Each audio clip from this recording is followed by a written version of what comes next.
بسم الله الرحمن الرحيم.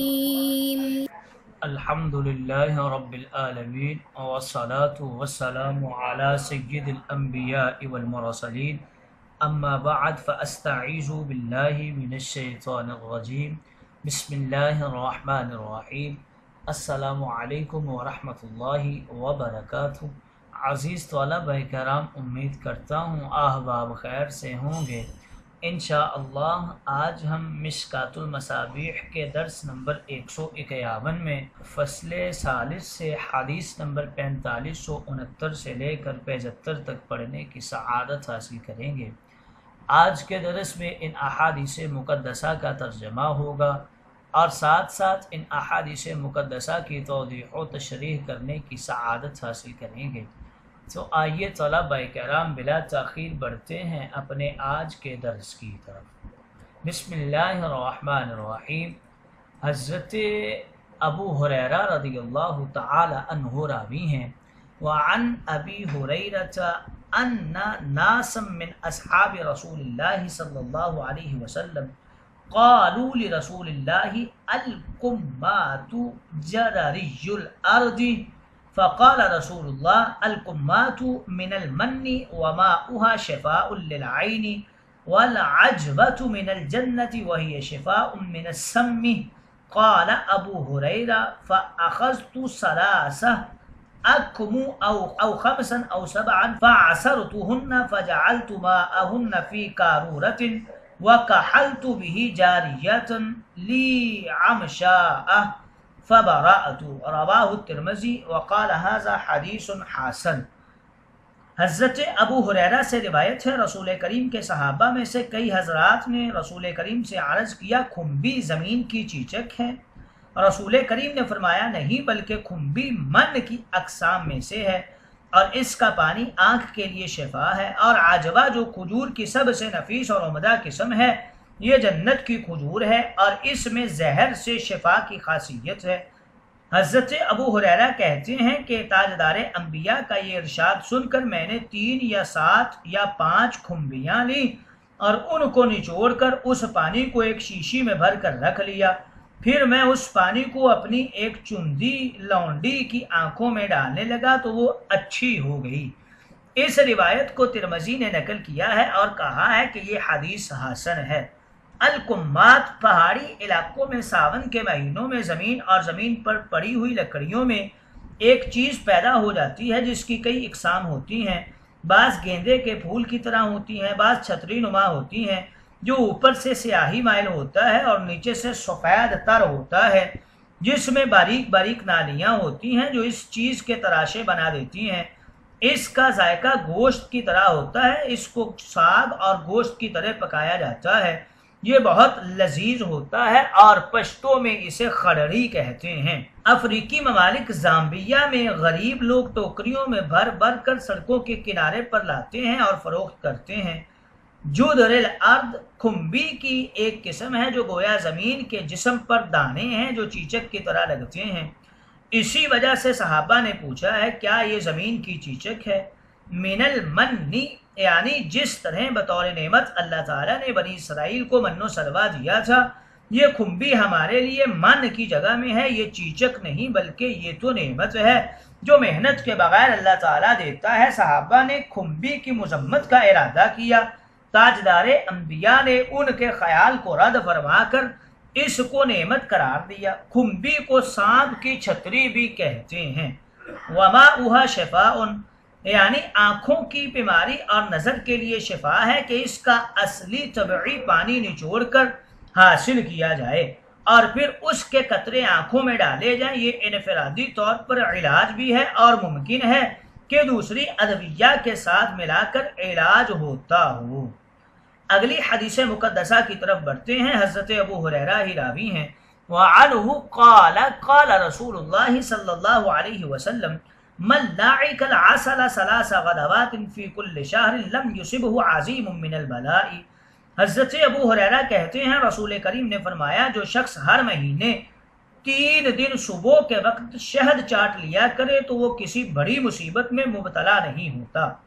سلاس کے حوالے سے ذکر کر رہے ہیں کہ حدیث میں ہر ماہ کے 3 دن کا بتایا گیا ہے، خواہ وہ کوئی بھی 3 دن ہو، لیکن ابتدائی مہینہ کے 3 دن مقرر کر لیے جائیں تو نظم و ضبط کے اعتبار سے بہتر ہوگا۔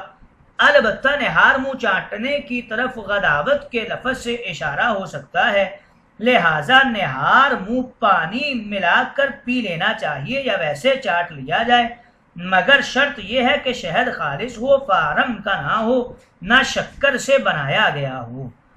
اگلی حدیث مقدسہ کی طرف بڑھتے ہیں۔ حضرت عبداللہ بن مسعود رضی اللہ تعالی عنہ راوی ہیں، وعن عبد اللہ بن مسعود قال قال رسول اللہ صلی اللہ علیہ وسلم علیکم بالشفاعین العسل والقرآن، رواہما ابن ماجہ والبیہقی فی شعاب الایمان، وقال والصحیح ان الاخیر موقوف علی ابن مسعود۔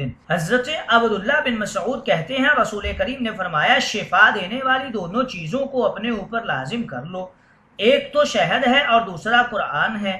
ان دونوں روایتوں کو ابن ماجہ اور بیہقی نے شعاب الایمان میں نقل کیا ہے۔ نیز بیہقی نے کہا ہے کہ صحیح یہ ہے کہ دوسری حدیث یعنی علیکم بالشفاعین مرفوع نہیں بلکہ ابن مسعود پر موقوف ہے۔ اگلی حدیث مقدسہ کی طرف بڑھتے ہیں۔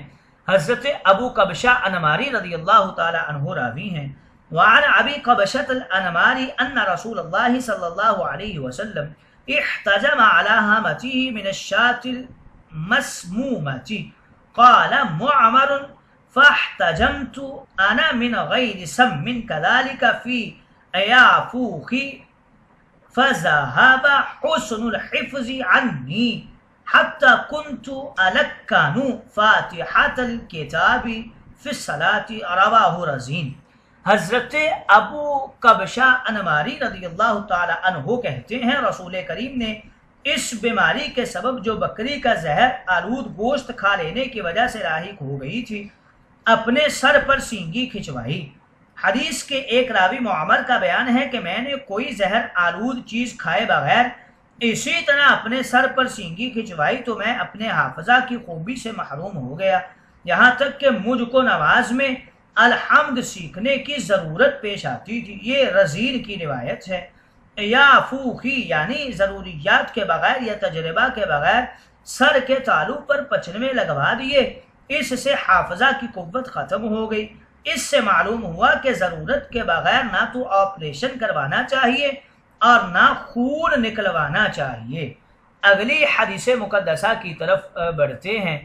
حضرت نافع رضی اللہ تعالی عنہ راوی ہیں، وعن نافع قال قال ابن عمر یا نافع ينبع بي الدم فاتني بحجام واجعله شابا ولا تجعله شيخا ولا صبيا، قال وقال ابن عمر سمعت رسول الله يقول الحجامة على الريك امثل وهي تزيد في العقل وتزيد في الحفظ وتزيد الحافظة حفظا، فمن كان محتجما فيوم الخميس على اسم الله واجتنب الحجامة يوم الجمعة ويوم السبت ويوم الأحد، فاحتجموا يوم الاثنين ويوم الثلاثاء واجتنب الحجامة يوم الأربعاء، فإنه يوم الذي أصيب به أيوب في البلاء وما يبدو جزام ولا برس الا فی یوم الاربعاء او لیلۃ الاربعاء، رواہ ابن ماجہ۔ حضرت نافع کہتے ہیں کہ ایک دن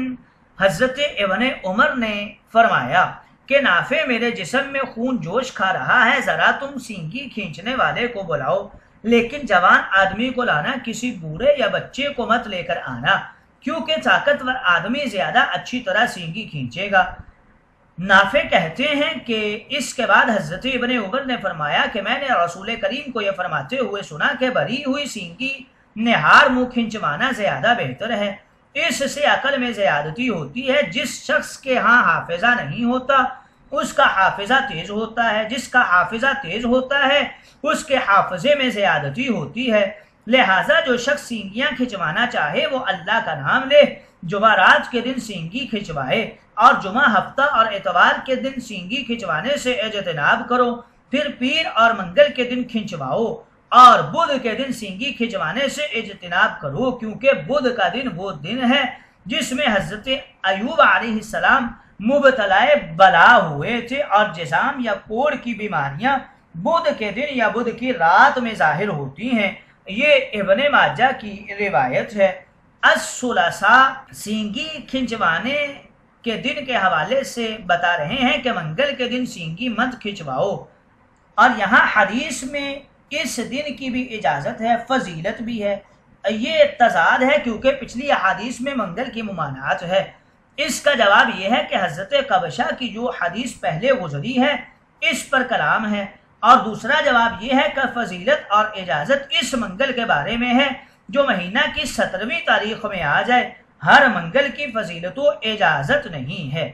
اگلی حدیث مقدسہ کی طرف بڑھتے ہیں۔ حضرت معقل بن یسار رضی اللہ تعالی عنہ راوی ہیں، قال رسول اللہ صلی اللہ علیہ وسلم الحجامۃ یوم الثلاثاء ل17 من الشہر دواء لداء السانات، رواہ حرب بن اسماعیل الکرمانی صاحب احمد ولیس اسنادہ بذلک ہکذا فی المنتقی۔ حضرت معقل بن یسار رضی اللہ تعالی عنہ کہتے ہیں رسول کریم نے فرمایا کہ منگل کے دن 17ویں تاریخ کو سینگی کھنچوانا سال بھر کی بیماریوں کا علاج ہے۔ اس روایت کو حرب ابن اسماعیل کرمانی نے نقل کیا ہے جو امام احمد بن حنبل کے مصاحب ہیں، اور روایت کی اسناد ایسی قوی نہیں ہے کہ ان پر اعتماد کیا جا سکے۔ ابن جارود کی کتاب منتقی میں بھی اسی طرح منقول ہے۔ نیز اس روایت کو رزین نے ابو ہریرہ سے نقل کیا ہے۔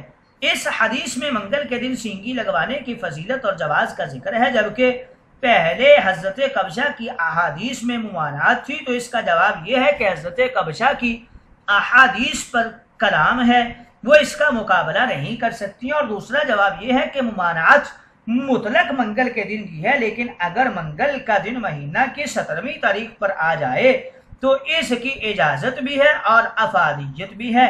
خلاصہ یہ ہوا کہ سینگی ہو، 17ویں تاریخ ہو اور منگل کا دن ہو تو اجازت ہی اجازت ہے، لہذا کوئی تضاد نہیں ہے۔